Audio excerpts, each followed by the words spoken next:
¿Qué tal, mis hermanos? Muy buenos días. Los saluda su servidor José Gilberto Carrillo. Gracias al Señor que puedo llegar a ustedes. Aquí estamos, listos para alimentarnos en esta preciosa mañana. Oh, gloria a Dios. Estamos en Mateo capítulo 1. Mateo capítulo 1 y versículo 16. Mateo 1:16.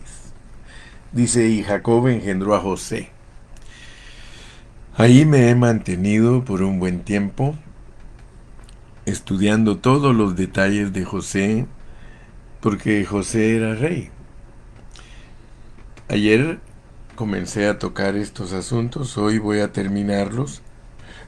Les dije que este mensaje de hoy tiene 5 puntos y ya desarrollé 2. Me faltan 3 y hoy vamos a terminar esta parte y primero Dios el día viernes continuamos estudiando esta palabra que nos edifica. Le dije que tanto José como Jesús, ellos estuvieron en cárceles no solamente espirituales, sino en cárceles literales. Nosotros, cuando analizamos nuestra situación, nos damos cuenta que nosotros no estamos en cárceles literales. Y por eso les dije ayer que algunos cristianos hoy día sí están en cárceles literales. Hay muchos de ellos que encontraron a Cristo después de haber cometido delitos, haber violado las leyes civiles. Ahora ellos están pagando las consecuencias de su mal comportamiento. Pero nosotros muchos no hemos tenido esa experiencia de estar en una cárcel literal, pero sí estamos en una cárcel espiritual. José llegó a ser rey, Cristo era rey eterno, nosotros nos hizo reyes y sacerdotes, así lo dice Apocalipsis 1:6 y Apocalipsis 5:10, dice que el Señor nos ha hecho reyes y sacerdotes, así que nosotros los cristianos somos reyes y sacerdotes. Pero hemos aprendido que nosotros no somos reyes ante ninguna persona. Nosotros no somos reyes ni siquiera ante las personas mundanas, mucho menos reyes frente a los hermanos en Cristo. No, nosotros somos siervos los unos de los otros. Y ante el único que nosotros somos reyes es ante Satanás, sus ángeles caídos y los demonios. Nosotros somos reyes ante las potestades. Por eso es que nuestra lucha no es contra carne ni sangre, sino contra potestades, contra huestes, contra principados que están en las regiones celestes. La lucha de nosotros es una lucha espiritual. Y por eso ayer les dije que en la cárcel que nosotros estamos es en un cuerpo caído que nos quiere manipular, que nos quiere controlar. Se llama carne, se llama ego, se llama el yo. O sea que Dios planificó que nosotros estuviéramos presos. Pero gracias a Dios, ¿verdad? Porque todo es programado. La vida de José, hijo de Jacob, fue programada en el Antiguo Testamento. La vida de Jesús fue programada por nuestro Padre Celestial. Y la vida de nosotros, si no nos dijera en Efesios 1 que nosotros fuimos escogidos y predestinados. O sea que preordenados. Nuestra vida es un programa que Dios delineó. Tenemos un poquito de conflicto de entender que tenemos muchas cosas negativas, pero resulta que Dios así planificó la vida nuestra. O sea que la vida de nosotros es una vida de tormento, de sinsabores. Jesús no nos engañó. Él dijo, en el mundo tendréis aflicción. Ahora bien, Dios, aparte de habernos puesto en un cuerpo caído, siendo personas con problemas espirituales, Él nos dio una provisión. o sea que nos dio a Cristo. Cristo es el don inefable. Cristo es el regalo que Dios nos ha dado para que nosotros no batallemos solos. Así que recuérdate que no estamos solos. Aunque Dios en su soberanía nos puso en estos cuerpos caídos, nosotros no estamos solos, pero Dios es un caballero, Dios nos respeta mucho a nosotros porque Él nos deja tomar nuestra decisión. O sea que Dios no nos manipula a nosotros. Yo sé que algunos a veces piensan y dicen, mejor nos hubiera hecho Dios como personas que no cayéramos. Pero el asunto es que si Dios nos hubiese hecho a nosotros como personas que no cayéramos, nosotros seríamos los ángeles que no han caído, tendríamos una vida angelical. Pero Dios no nos puso a vivir una vida angelical, nosotros vivimos una vida humana. Así que ninguno de nosotros debe de sentirse acomplejado ni frustrado, mucho menos derrotado, porque es Dios el que permite que nos pasen muchas cosas negativas. Y cuando uno lee a Job, uno se da cuenta que Job sabía, porque él dijo, recibiremos de Dios solo el bien y no recibiremos el mal. Así que entendamos pues, porque eso nos va a ayudar a que experimentemos a Cristo. Fuera de experimentar a Cristo, nosotros no podemos. Yo aprendí con un hermano muy entendido de la Biblia que él nos enseñó a orar. Y él dijo, ustedes deben de orar así, porque yo lo hago. Él dijo también. Dijo, ustedes cuando se acerquen a Dios, díganle, Señor, te prometo que si tú no me ayudas, yo la voy a volver a regar. Esa es la oración de un inútil, la oración de uno que sabe que es inútil. El apóstol Pablo es nuestro perito arquitecto, nuestro enseñador, nuestro tutor, nuestro maestro, y él nos enseña bien clarito en sus epístolas. Él mismo dice, miserable de mí, ¿quién me librará de este cuerpo de muerte? O sea que nosotros habitamos en un cuerpo de muerte. Si no entendemos eso, no vamos a entender que Dios nos ha dado la provisión más elevada del universo, nos ha dado a su Hijo Jesucristo. Por eso Pablo dijo, es el don inefable, es el regalo de gracia. Nosotros necesitamos gracia para vivir delante de nuestro Padre Celestial, y esa gracia es Jesucristo. Muy bien. Entonces, si usted comprende este hablar, si usted comprende lo que yo estoy diciendo, entonces usted va a entender las lecciones que están escritas en la palabra de Dios. Porque Dios nos pone a José para que entendamos que José es un tipo de Cristo, pero nos pone para que veamos que sí se puede.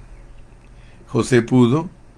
Yo sé que Dios tuvo una misericordia grande con José y lo llenó de gracia, porque es necesario que Dios nos llene de gracia para poder salir avantes, para poder salir triunfantes.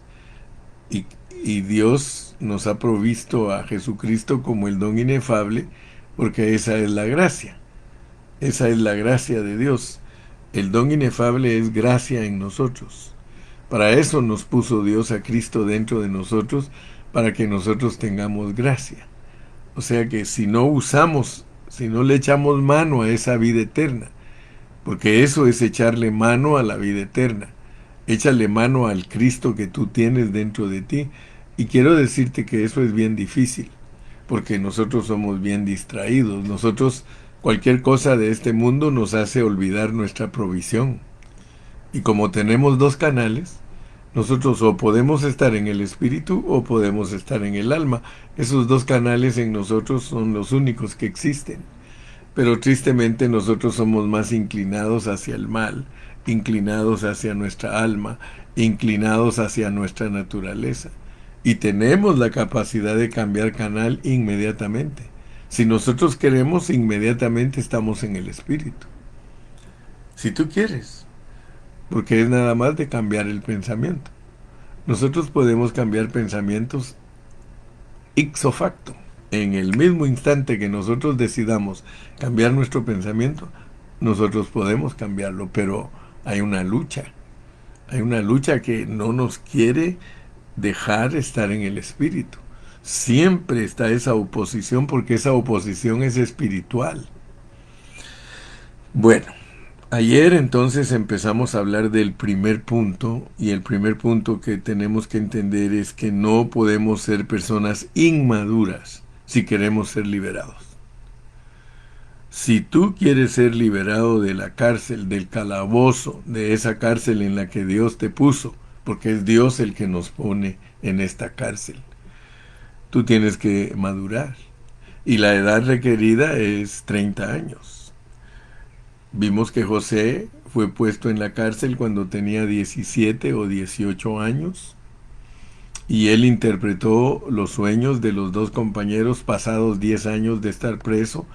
Él tuvo que tener 28, pero luego dice que se le olvidó al copero contar que él le había adivinado sus sueños, y pasaron 2 años más, y a los 30 el sueño de Faraón lo hizo que él saliera libre, porque a los 30 años él le pudo interpretar a Faraón su sueño, y entonces él fue liberado.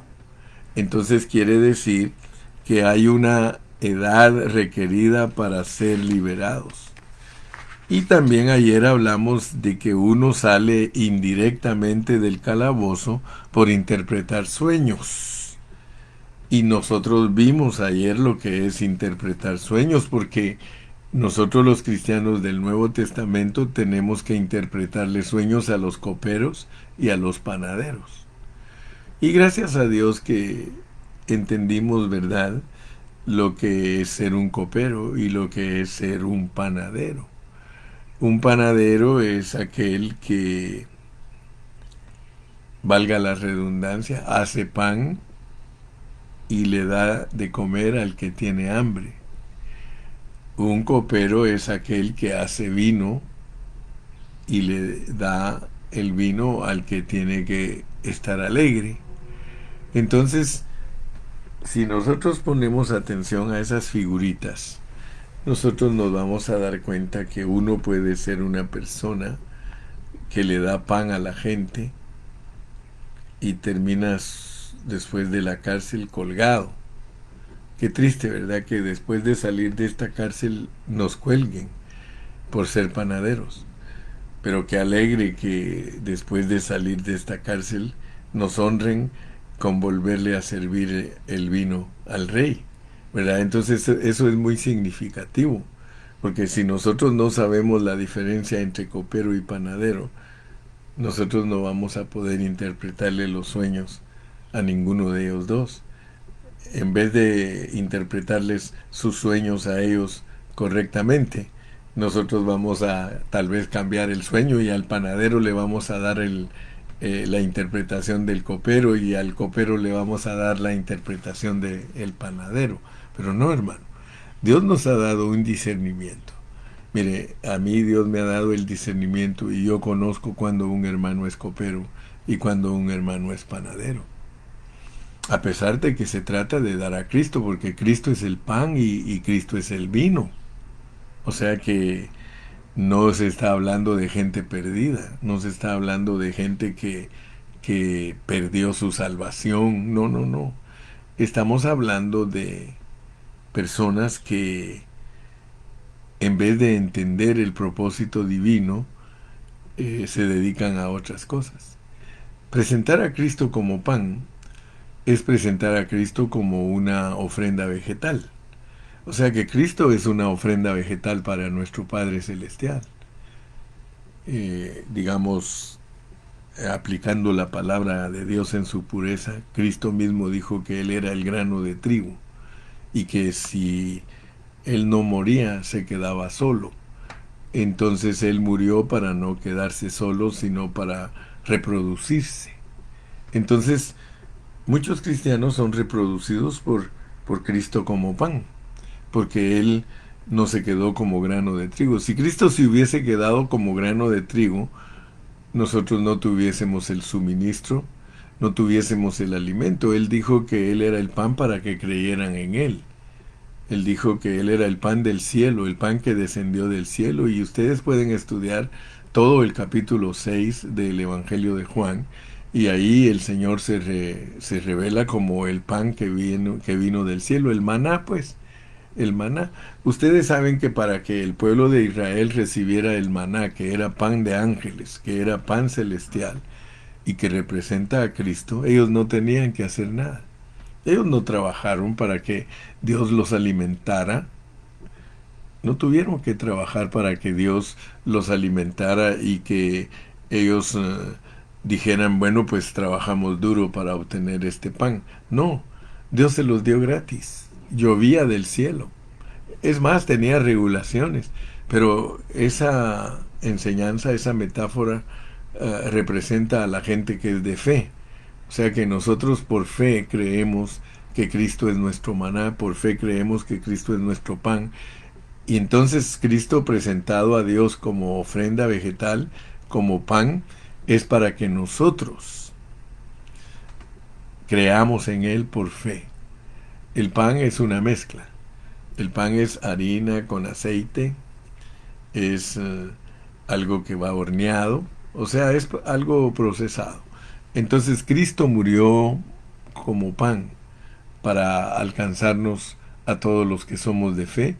Y ahora, aún en Mateo 6, cuando los discípulos le dijeron a Jesús que les enseñara a orar como Juan les enseñó a sus discípulos, el Señor Jesús les dijo que oraran el pan nuestro de cada día, dánoslo hoy. Entonces, debemos de entender con toda claridad lo que es Cristo para nosotros como pan. Como pan, Él sustenta, Él llena, Él quita el hambre. El que comiere de este pan nunca más tendrá hambre. Eso significa que Cristo nos salva a nosotros como pan. Él nos salva. Por fe, Él nos justifica.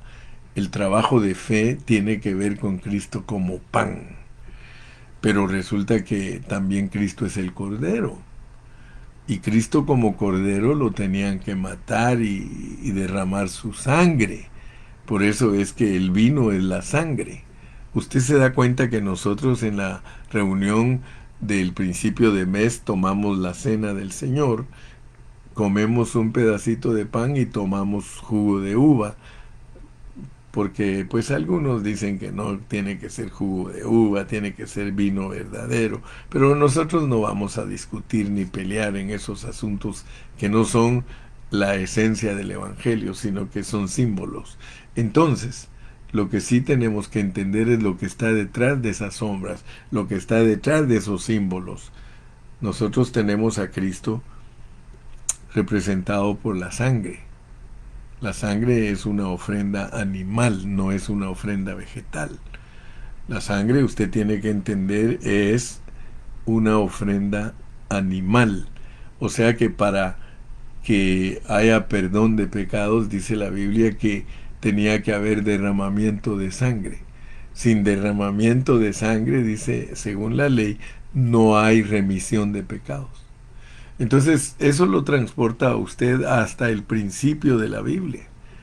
En el principio, cuando Dios puso al hombre en el huerto del Edén, el hombre era vegetariano. Pero después que la Biblia relata la caída del hombre como una metáfora, Dios muestra que la caída del hombre hizo que mataran animales. Y no solamente sirvieron para cubrir su desnudez, sino que de ahí en adelante les dijo que podían comerse los animales. El comer animales para nosotros es para recordarnos que somos pecadores. O sea que tú tienes que ver eso en una forma instructiva. Cuando tú comes un pedazo de pollo, Dios te está recordando que eres pecador. Cuando te comes un pedacito de vaca, Él te está recordando que tú eres pecador. Bueno, algunos lugares del mundo comen de toda clase de animales, comen iguana, comen serpiente, comen lagarto, comen muchas especies de animales que en algunos lugares los hermanos no los comen, pero cuando uno se come un animal tiene que sacarle la sangre. Por eso dice que le quite toda la sangre, porque no tenemos autorización de comer sangre. Por eso si alguien estudia la Biblia correctamente, no comemos morcilla, no comemos moronga, porque eso es sangre. No comemos ceviche de pata de mula, porque eso es sangre. Y nosotros los cristianos del Nuevo Testamento tenemos prohibido comer sangre. Es un simbolismo, por supuesto. No es que la sangre ocasione cosas en nosotros. Puede ser que cause enfermedades físicas, porque la sangre es la que se contamina.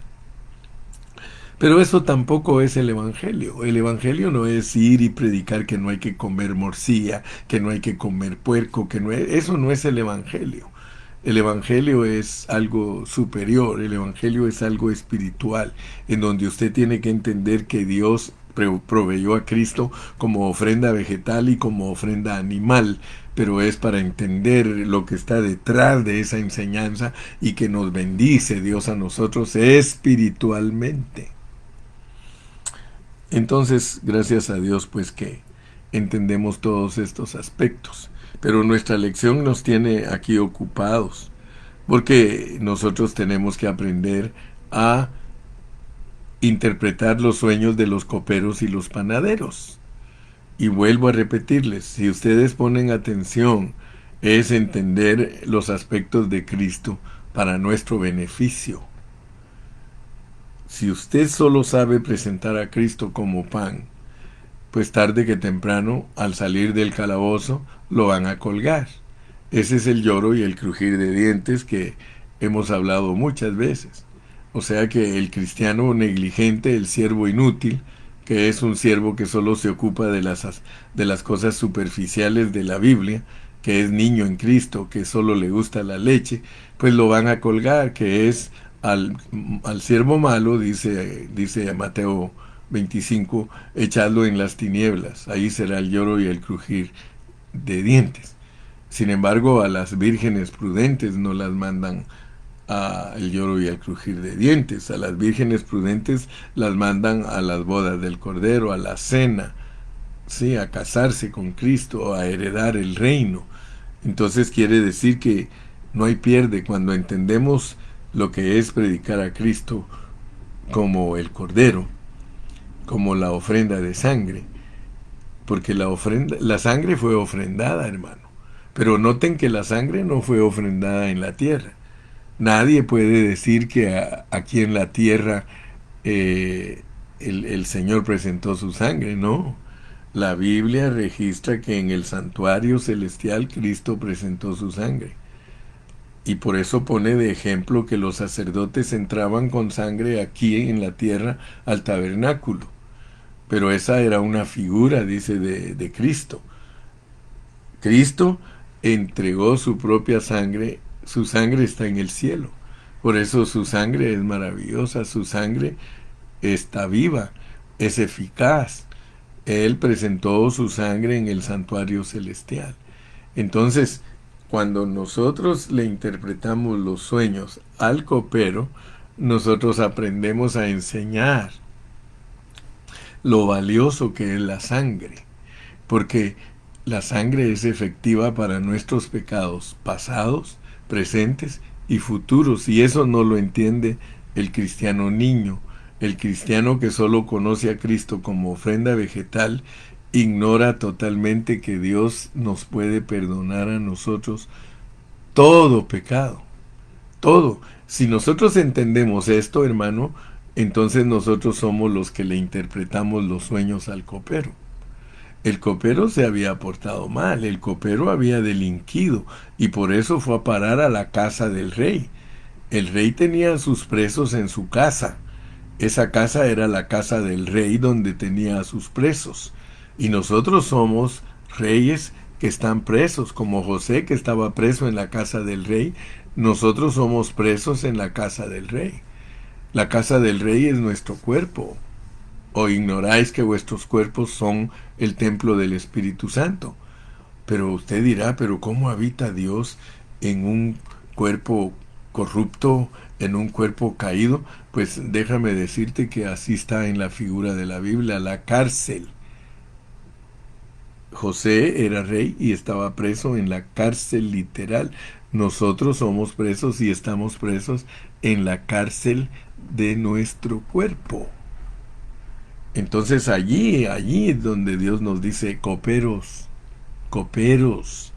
Si somos coperos, nosotros vamos a entender que no hay ni un problema de estar presos. Por eso ayer les puse el ejemplo del pajarito.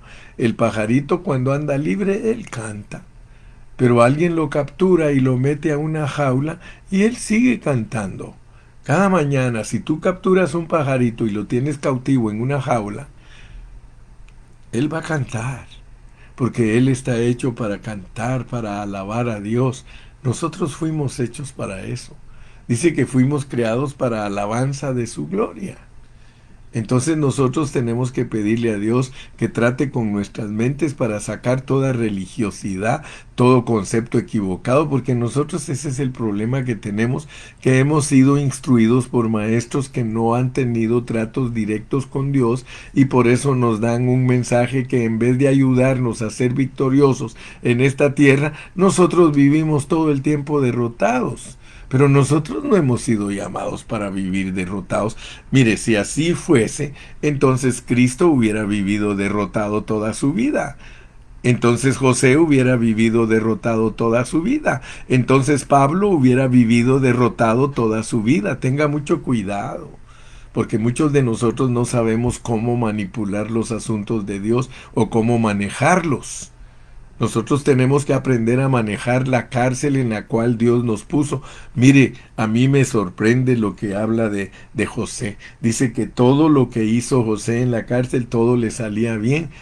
Eso es muy significativo, hermano, que tú en tu cárcel todo te salga bien. Que tú todo lo que hagas prospere. Hermano, es más, dice que el carcelero lo encargó a él porque lo miraba que estaba muy tranquilo, muy contento en la cárcel y él hacía su trabajo, administraba, dijo, wow, este le voy a dar mi jale. Mire, descansó el carcelero, descansó. ¿Qué le pasó al carcelero cuando Pablo estaba en la cárcel? El carcelero se quiso matar, porque la ley era que si al carcelero se le huían los presos, tenía que pagar con su vida. Pero que los presos que estaban allí en la cárcel junto con Pablo le gritaron, no te quites la vida, no, aquí estamos, no nos hemos huido. Nosotros somos personas que sabemos lo que es la cárcel. Ojalá, hermano, de verdad yo le ruego a Dios que estos mensajes nos impacten, porque estos mensajes no son conocimiento, hermano. Estos mensajes no son teología. Estos mensajes son experiencia. Estos mensajes son para que nosotros experimentemos a Cristo. Gracias, Chaparrita, dice, tenemos que poder gobernar aún estando en la cárcel. Esa Chaparrita siempre me impresiona a mí. Por ahí la tienen, mire, es calladita y ahí está con su guitarrita y todo, pero cuidadito, ella pone atención a la palabra. Estoy muy orgulloso de ti, Anita de la Torre. Gracias a Dios. Fíjese que tenemos que aprender a gobernar porque es que esto pareciera como que fuera utópico, como que fuera ilusorio, como que fuera, yo no sé, hermano. ¿Se puede imaginar usted que José estando en la cárcel gobernaba? Estando en la cárcel todos los presos estaban bajo su mando. Él era el administrador de la cárcel. Hermano, donde quiera que estaba José era administrador. Estaba con su papá, era administrador, era pastor, pastoreaba a sus hermanos. Fue a la cárcel, era gobernador de los presos. Salió de la cárcel, era gobernador de Egipto. Yo estoy seguro, hermano, que en la resurrección será un gobernador juntamente con Cristo. Mire la gran oportunidad y la gran bendición que nosotros tenemos. Dios no nos ha escogido, hermano, para ser la última tecla de la marimba, no, hombre. Dios nos ha escogido para que nos desarrollemos. Creo que sí entendiste, ¿verdad?, lo que es adivinarle los sueños o interpretarle los sueños a los coperos y a los panaderos. Por lo menos ya te dio un poquito Si Dios quiere, más adelante vamos a entender mucho más. Tercer punto. José recibió autoridad directa a través de su interpretación de los sueños de Faraón. Quiero que sepas, pues, qué es lo que hace que nosotros recibamos autoridad. Porque el interpretar los sueños hizo que directamente nosotros recibiéramos autoridad. Si nosotros ya entendimos el punto número 1, la edad adecuada para ser liberados y salir a reinar, y ya entendimos también que nosotros somos los que son liberados por interpretar los sueños, entonces entiende pues que José recibió autoridad directa a través de los sueños interpretados a Faraón. O sea que él se preparó, Dios lo preparó interpretando sueños de copero y panadero, pero ahora nos toca interpretar sueños de Faraón. Ah, mire, si esto es maravilloso, hermano. La interpretación de los sueños de Faraón no solo lo sacaron de la cárcel, sino que lo entronizaron. Entonces, como vamos en orden, ¿verdad? Interpretar los sueños al copero y al panadero, eso lo hacemos estando en la cárcel. Ponga atención, chaparrita. Cuando estamos en la cárcel, nosotros le podemos interpretar los sueños a los coperos y a los panaderos. Pero cuando ya le interpretamos los sueños a Faraón, ya estamos fuera de la cárcel. Ya eso de una vez, eso nos dio la autoridad. Esa fue nuestra llave para salir de la cárcel. En la cárcel estuvimos siendo entrenados porque acuérdense que él todavía después de haber interpretado al copero y al panadero estuvo 2 años preso, 2 años más. Pero cuando ya le interpretó los sueños a Faraón, finish, no more, ya no más años, sino que lo entronizaron. Debido a su interpretación acertada de los sueños de Faraón, Faraón le dio el trono. Vamos a leerlo, vamos a Génesis 41. Génesis 41, del versículo 25 en adelante. Génesis 41, versículos del 25 en adelante. Dice así: entonces respondió José a Faraón: el sueño de Faraón es uno mismo. Dios ha mostrado a Faraón lo que va a hacer. Entonces yo quiero que me pongan mucha atención, mis hermanitos lindos.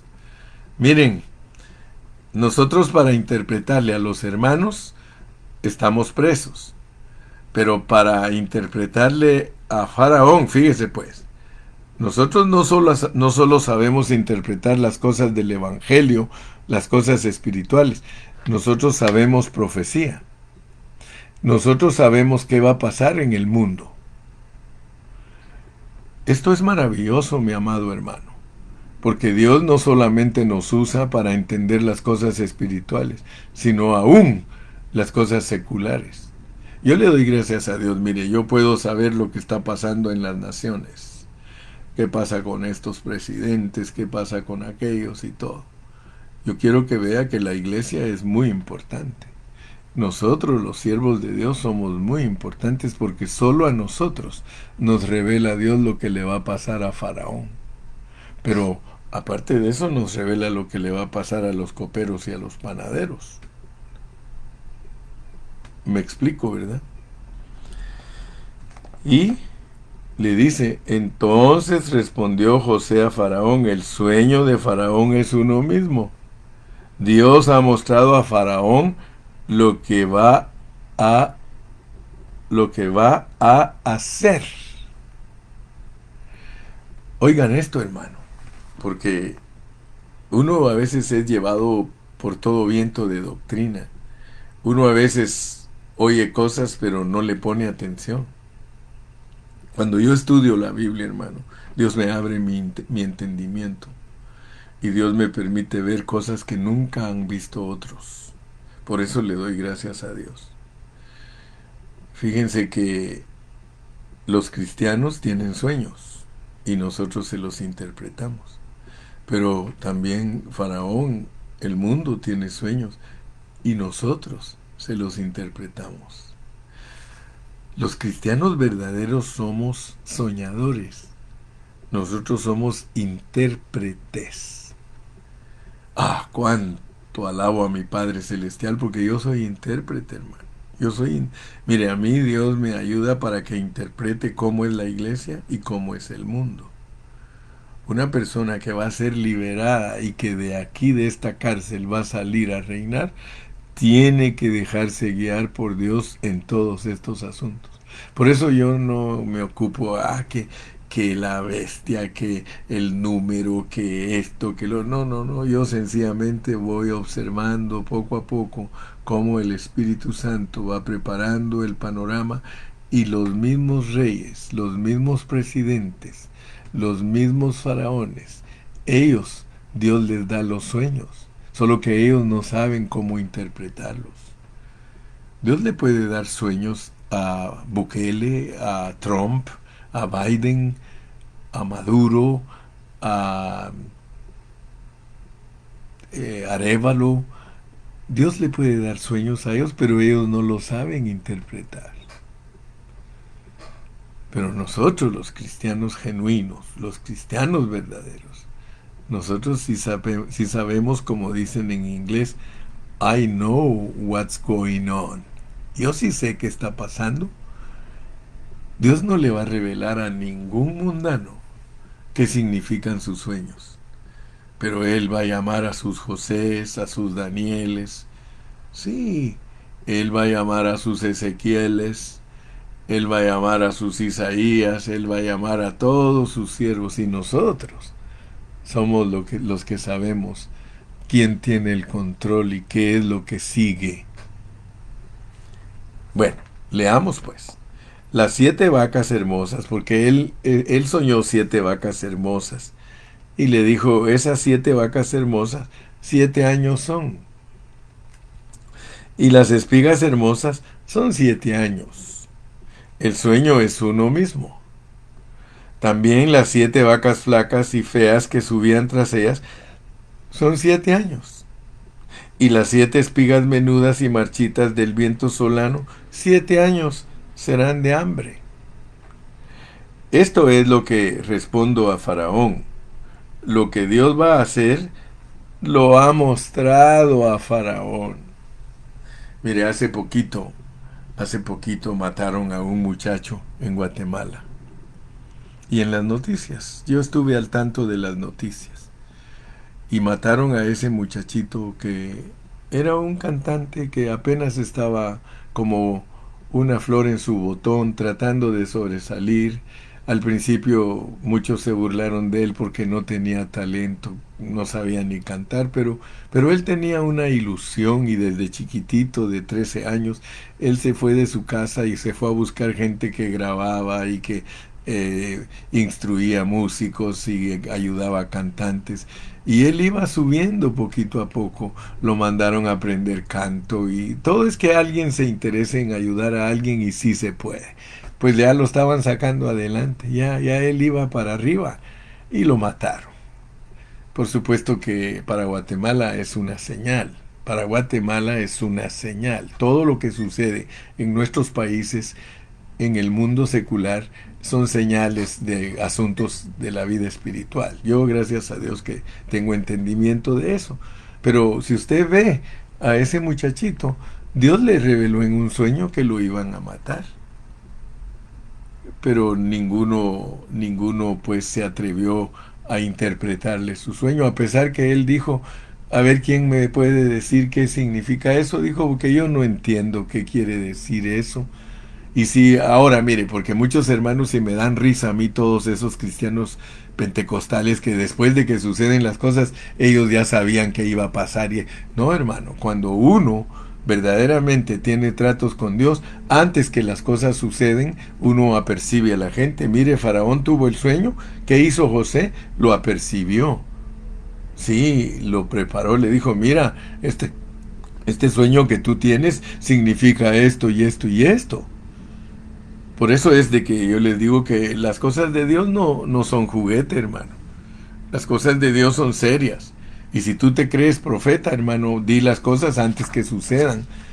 No esos profetas que dicen las cosas después de que sucedieron. Ahora todo el mundo pone los billetes de Estados Unidos en cierta manera y aparecen las Torres Gemelas quemándose. ¿Por qué no lo hicieron antes? ¿Por qué no lo previnieron antes? ¿Por qué no? Mire, cuando uno es profeta de Dios, uno va y le habla al presidente y le dice al presidente, mire, esto que usted soñó quiere decir esto y esto y esto. Hay muchos hermanos que se creen profetas y dicen yo le voy a hablar al presidente y puras tonteras van a decirle al presidente. No, hermano, eso no es de Dios. Lo de Dios se cumple, hermano. Lo de Dios es verdadero. Lo de Dios no es juguete. Cuando tú en tu corazón Dios te envía a decirle algo a un presidente, te vas a jugar tu vida. Pero vas a ir y le vas a decir lo que Dios verdaderamente está diciendo. Yo no me voy a ir a decirle a o no voy a ir a decirle a un presidente, mire señor presidente, Dios dice esto y esto y esto, y pasan 6 meses y pasa un año y no se cumple, hermano. Yo soy un falso profeta. Pero si yo soy un verdadero profeta de Dios y tengo las agallas para ir y decirle a aquel su sueño, porque regularmente Dios trata con ellos por sueños. Dios le da por sueños a un presidente las cosas que van a pasar en una nación. Lo que pasa hoy día es que muchos presidentes no cuentan sus cosas, no dicen sus cosas. Pero cuando un presidente dice sus cosas, entonces van a haber siervos que se las interpreten. Y hay algunos que no han sido charlatanes, pero en su mayoría son charlatanes, como dice mi hermana Dunia. Dice, amén, así es, pastor, charlatanes son esos. Sí, pero cuando uno no es charlatán, y por eso tengamos cuidado, porque yo le voy a decir, la experiencia en el pentecostalismo es muy seria.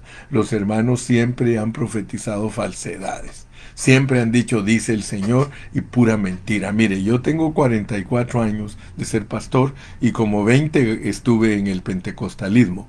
Y estando en el pentecostalismo yo tuve tanta desilusión de muchos hermanos porque decían que esa hermana ya estaba sana y se moría a la siguiente semana. Decían que este hermano ya Dios lo había sanado y se moría a la siguiente semana. ¿Qué pasó con ese cantante de Guatemala?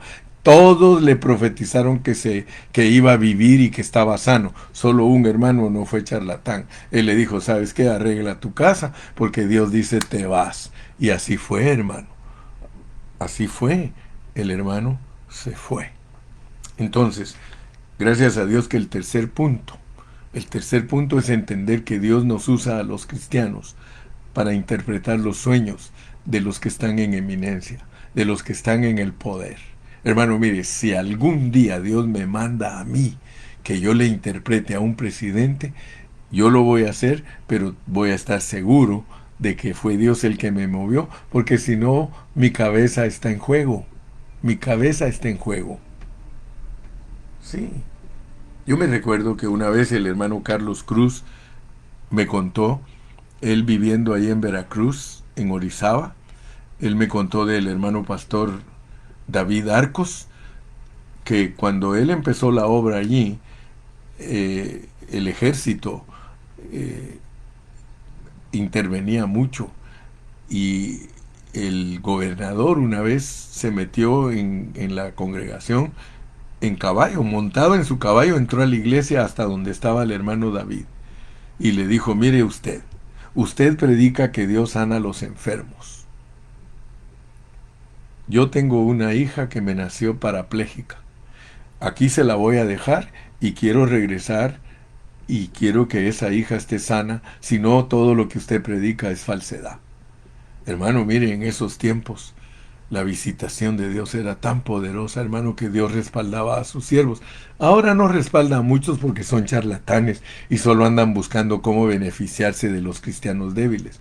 Pero mire, en ese tiempo, hermano, el hermano David le dejaron allí a esa niña y le dijo el gobernador, yo voy a regresar y cuando regrese más le vale que usted lo que predica sea verdad, porque aquí me han dicho que usted ha sanado enfermos. Y ahí se la dejó, hermano. y Dios hizo el milagro. Dios hizo el milagro. Porque yo quiero decirles que sí hay tiempo de milagros. Hay tiempo de milagros y es cuando se tiene que abrir obras.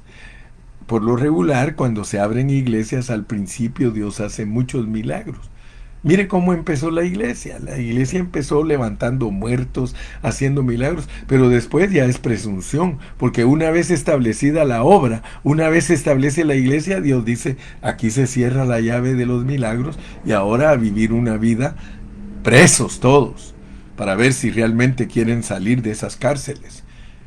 Por eso es importante conocer el mover de Dios. El mover de Dios es muy importante y usted tiene que saberlo discernir. Y yo le estoy dando gracias a Dios en esta mañana.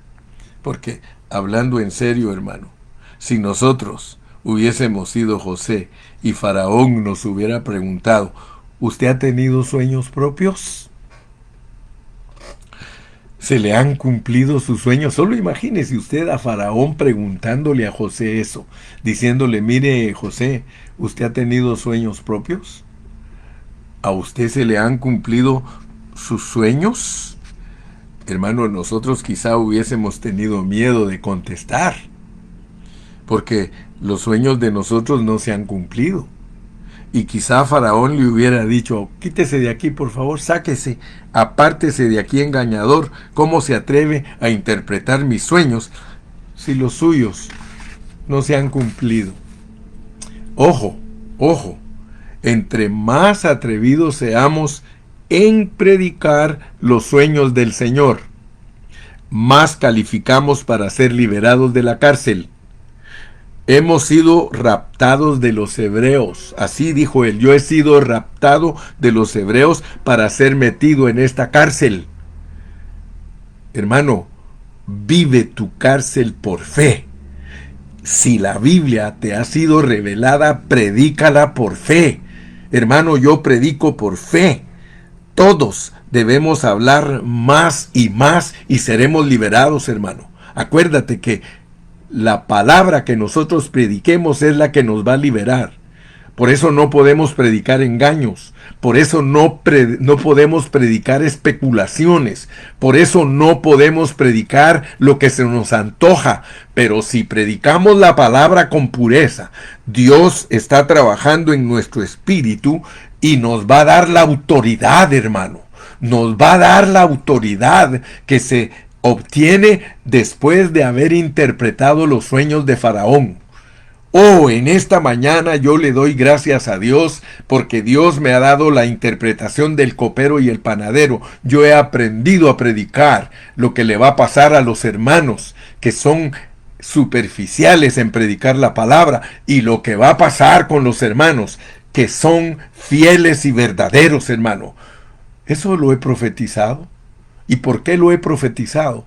Porque yo soy un hombre de fe y yo creo en la pureza de la palabra, y la palabra dice que a todos aquellos que digan que echaron fuera demonios, que sanaron enfermos, que hicieron señales, dice, no os conozco. ¿Para qué nos vamos a meter en esos problemas? Queridos hermanos pentecostales, salgan de esas vanidades ilusorias, salgan de eso de que si no hay ruido en el culto, Dios no está allí, salgan de eso que si no hubo tembladera, que Dios no está. Métanse a la pureza de la palabra, busquen la realidad de Dios para que Dios sea glorificado y no nuestras emociones carnales y nuestras suposiciones y nuestros desatinos, hermano. Prediquemos la palabra como está escrita en su pureza.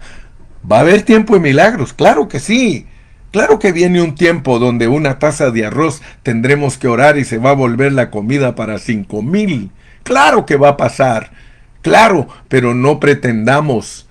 Ahorita es tiempo de que los cristianos maduren, que los cristianos sean conscientes de lo que Dios les ha llamado, que sean verdaderos creyentes, instruyendo al pueblo de Dios para que madure, y no que sean con vanidades ilusorias y disque haciendo milagros y viviendo una vida perdida. No, hermano, eso no es así. Dios no es juguete.